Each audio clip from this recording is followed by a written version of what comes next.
Mob Psycho 100 es la otra gran obra de One, el mangaka que saltó a la fama internacional por haber creado One Punch Man. La historia sigue a Shigeo Kageyama, también llamado Mob, un estudiante de secundaria con increíbles habilidades psíquicas que reprime sus emociones para que su poder no se desate sin control. Sus aventuras son muy variadas y abarcan desde exorcismos, hechos al lado de su mentor Arataka Reigen, hasta peleas con organizaciones de psíquicos que desean controlar el mundo. Y este es un seteo bastante tradicional, de hecho creo que podríamos encontrar una gran cantidad de series que tranquilamente encajarían en este tipo de narrativas. Sin embargo, la serie logra diferenciarse por la manera en cómo aborda estos elementos tan estereotípicos, y sin lugar a dudas creo que en donde más destaca en este deseo de mostrar algo diferente es en su protagonista, porque lo vemos evadir muchísimas de las cosas que hemos estado ya acostumbrados a ver en los protagonistas de los shonen. En muchas de estas otras historias, ya sean dentro del anime o de narrativas occidentales, vemos un culto a algunas características que resultan sumamente dañinas, que intentan formar una visión de lo que un hombre debería aspirar a ser. Estas características forman parte de lo que podríamos llamar masculinidad tóxica. Mob es un personaje que no solo se contrapone a la masculinidad tóxica, sino incluso me animaría a decir a la masculinidad en general, porque si vos le preguntás a cualquier persona random en la calle si este es un personaje masculino, y la verdad es que te van a decir que no, más teniendo en cuenta lo que se ha vuelto como base muy común en el pensamiento tradicional de lo que un personaje masculino es. Y Mob no es el primer personaje de un shonen que se muestra vulnerable, sensible, receptivo, características muchas veces asociadas a cierta feminidad. Pero muchos personajes que muestran estos valores también están ante la búsqueda de valores asociados al sexo masculino. Y esta búsqueda se da porque desean ser, entre comillas, buenos hombres. Y estas características consideradas femeninas entonces se vuelven un obstáculo y muchas veces las series los castigan por ellas, ya sea en forma de burlas internalizadas o en el fracaso de sus metas, lográndolas cumplir solo cuando aceptan su verdadero rol masculino, y entonces la música del opening empieza a sonar de fondo. Pero Mob no quiere ser un buen hombre, él solamente quiere ser una buena persona.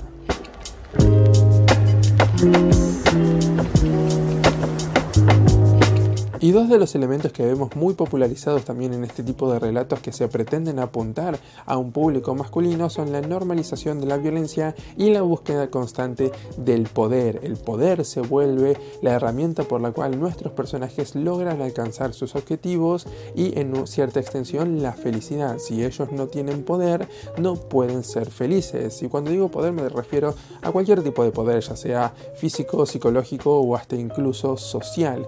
Y cuando hablo de violencia tampoco me refiero a que prohibir la violencia es la solución. No digo que la violencia en sí sea mala, porque en verdad es una parte de la naturaleza y mostrar la violencia puede llegar a tener un muy buen impacto. Lo que sí creo que es peligroso es mostrar a la violencia como el único mecanismo en el que los personajes masculinos pueden expresar sus emociones. Y si bien este es un anime con fuertes contenidos de acción, las peleas en sí mismas, por más vistosas y magistrales que sean, nunca ocupan el rol central, y ningún personaje logra avanzar debido a que es bueno en el combate, sino que estos son consecuencias muchas veces negativas disparadas por problemas de comunicación. Esto queda muy claro en la primera temporada, como en el enfrentamiento entre Teru y Mob, y en la segunda se anima a llevarlo un paso más allá. Ya entonces las peleas no solamente son innecesarias para derrotar a los rivales, sino que existe otra alternativa. Y una vez que Mob aprendió a no reprimir sus emociones, entendió que debe compartir sus privilegios con los demás, incluso con aquellos que son hostiles hacia él, como se ve en el que es para mí el mejor duelo del arco final, Mob contra Serizawa. En esta pelea en verdad no vemos un intercambio magistral de poderes psíquicos, sino que vemos a Mob tratando de hacerse entender por esta persona particularmente dañada. Y de hecho creo que todo este arco es sensacional planteando y ejecutando esta idea, porque Mob llega hasta el duelo contra Suzuki sin haber peleado ni una sola vez. Y el combate final, que usualmente debería ser un duelo de voluntades, de visiones contrapuestas del mundo, no se trata en realidad de esto, ni siquiera es una manera de antagonizar más a Suzuki, porque el espectador no tiene tampoco interés en ver quién de los dos tiene más poderes psíquicos que el otro. Y en lo personal ni siquiera quería ver a Suzuki sufrir, quería ver cómo iba a ser Mob para sacar su lado bueno, cómo iba a lograr que se redimiera cuando esto parecía casi imposible. Y lo mejor es que hacia el final, aunque sea con un pequeño gesto, lo logra. Mob no alcanza sus metas porque es el mejor peleando o porque es el que tiene más poder, sino porque sabe cómo conectar con las otras personas. Mob es temeroso y esto no es tomado como algo negativo. De hecho, Reigen mismo le inculca que está bien huir. Es vulnerable, pero la serie no lo castiga por eso. Él no busca la violencia como solución, no desea reafirmar su poder sobre los demás. Y una vez más, esto no es un intento de antagonizar con la violencia y tampoco es un ataque a las aptitudes físicas. Por eso el grupo de físico-culturistas es el grupo más positivo y amigable de la serie. La masculinidad tóxica no necesariamente se muestra solamente en los ambientes donde hay cierta devoción por lo físico o ni siquiera me animaría a decir por la violencia. De hecho, podemos encontrar rasgos que son sumamente tóxicos en un montón de series que no tienen nada que ver con estos dos elementos. Sin ir más lejos, podemos tomar el caso de Bakuman, que tiene una gran cantidad de líneas y de momentos y de planteamiento hacia cierta búsqueda de una masculinidad que es sumamente tóxica. Aunque no siempre de una forma malintencionada, muchas de estas características son perpetuadas en los medios y transmitidas a las personas como uno de los objetivos a desear, y esto no es algo exclusivo del anime tampoco. De hecho, podría estar una gran cantidad de videos acá hablando sobre cómo estos mismos elementos están muy presentes en grandes piezas de la narración occidental. Sin ir más lejos, se me ocurre el universo cinematográfico de Marvel o las películas de superhéroes en general, pero yendo al caso de Marvel, creo que es muy evidente cómo encontramos también estos elementos, porque estos son superhéroes, son personajes que supuestamente deben sacar lo mejor de nosotros y ser ejemplos a seguir, y sin embargo cuando las películas toman la oportunidad de mostrarnos a nuestros héroes vulnerables, mayormente es para algún chiste. De hecho, creo que el personaje que más se acerca a esto es Tony Stark, que incluso la película donde se animan a ir en gran profundidad a mostrarnos las consecuencias de su vida heroica y cómo incluso llega a tener ataques de ansiedad, es Iron Man 3, y esta lamentablemente es la película que es quizás más odiada por los fans en las sagas de este personaje. Casi no llegamos a ver a estos personajes llorar ni mostrarse emocionalmente abiertos, cuando en realidad esos son elementos que por ninguna razón deberían ser tomados como algo negativo o como algo ajeno a un héroe. Y el mayor problema surge porque estas características negativas vienen acompañadas de cosas que en verdad son deseables. Es decir, no estoy diciendo que estos sean malos ejemplos a seguir, porque son personajes que tienen ciertos elementos que uno puede desear en sí mismo. Pueden ser honorables, pueden ser valerosos, desean proteger a las personas que quieren, y sin lugar a dudas esas son cosas que vale la pena celebrar. Pero es muy peligroso cuando todas estas características buenas también vienen de la mano con algunas que pueden resultar ser muy perjudiciales como pieza educacional. Y acá es donde creo que Mob en verdad entra a marcar una diferencia.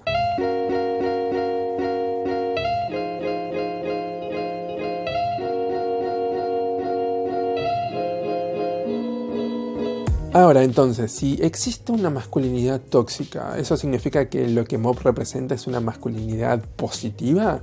Pues bueno, este mismo concepto está abierto al debate, la idea de si existe una masculinidad positiva. Por ejemplo, John Stoltenberg es un académico que comparó a este término de masculinidad saludable con el oxímoron de un cáncer saludable, porque según él las ideas de masculinidad nacen de la opresión, y los valores que muchas veces son vistos como no tóxicos dentro de esta masculinidad son valores que no pertenecen a un género en específico.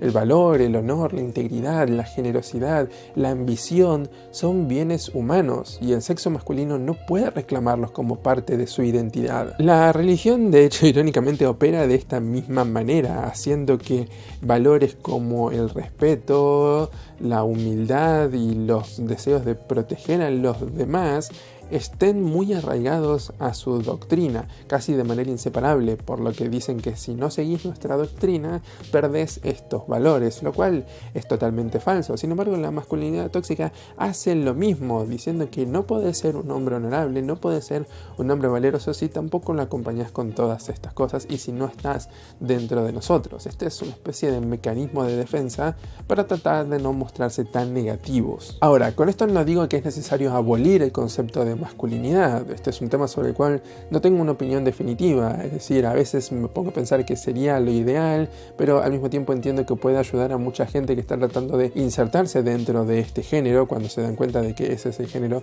al que pertenecen. A lo mejor lo que es necesario es desarrollar nuevos conceptos y una mejor articulación entre masculinidad y feminidad, no como opuestos, ni siquiera como complementarios, sino como intercambiables.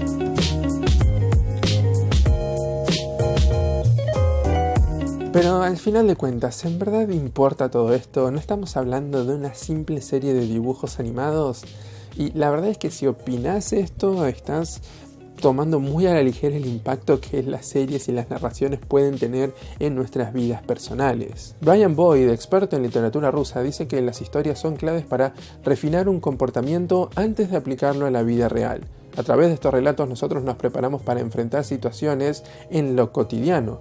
Y en muchos casos lo que consumimos moldea nuestra forma de pensar, se vuelven parte de nuestra formación como personas, junto obviamente a muchos otros factores de los cuales los medios que consumimos y las historias son simplemente una parte. Así que por eso creo que también es importante saber desarrollar una visión crítica sobre todo lo que consumimos. No digo que hay que censurar el tipo de historias que tienen mensajes dañinos, sino simplemente educar y saber tomar lo bueno y diferenciar lo malo. La idea del hombre como alguien fuerte, tosco, como este guerrero que no puede mostrar nunca sus emociones porque si no es un débil, sé que puede sonar anticuado, pero lamentablemente es algo que sigue muy presente en la mente de muchísimas personas y esto puede ser sumamente dañino porque no se corresponde con la realidad y no solamente con la realidad actual, nunca fue en verdad parte de nuestra realidad como hombres, era simplemente cada vez mandatos que se iban formando y que se iban estableciendo y por eso en verdad odio este tipo de memes, son quizás algunos de los memes que más odio en la actualidad porque se toman estos elementos y lo usan en forma de burla y la gente lamentablemente lo cree, lo cual me parece sumamente dañino, no solamente para nosotros sino para todo el resto de la sociedad, porque si empezamos a establecer cómo un hombre debe ser y cuáles son los valores de formación de una identidad masculina, lamentablemente eso va a conllevar a que también se creen estándares y valores y cómo debe ser una personalidad femenina. Y si tenemos a una personalidad que se establece como honorable, fuerte, valerosa, como dominante, entonces en consecuencia lamentablemente la otra va a tener que ser sumisa, pasiva y dominada, y ahí es donde tenemos una de las piedras angulares de la formación de la forma machista de pensar. Y señalar la masculinidad tóxica en las piezas de medios que consumimos no sería importante si no hubiera verdaderas personas sufriendo a costa de esto, personas que no encajan en esas ideas preconcebidas de lo que un hombre debería llegar a ser, si no hubiese personas sufriendo y matándose y viéndose aisladas porque están tratando de entrar a un grupo en el que nadie pertenece. Este no es el camino hacia la felicidad, o por lo menos no es la única forma de vivir la vida como un hombre o como una persona en general. Y es cierto que Mob es solamente un anime, no va a salvar la sociedad. Y tampoco digo que todas las series deberían ser de esta forma, porque de la pluralidad es donde se puede encontrar y hallar nuevas maneras de ver el mundo. Pero así como tenemos la misma mierda replicada 200 veces, sería bueno ver más material promoviendo valores que nos muestran diferentes maneras de vivir la vida. Porque el camino hacia la felicidad no es uno solo, y eso es al fin y al cabo lo que todos estamos buscando. Ser felices, y eso a veces se puede lograr siendo la mejor versión de nosotros mismos.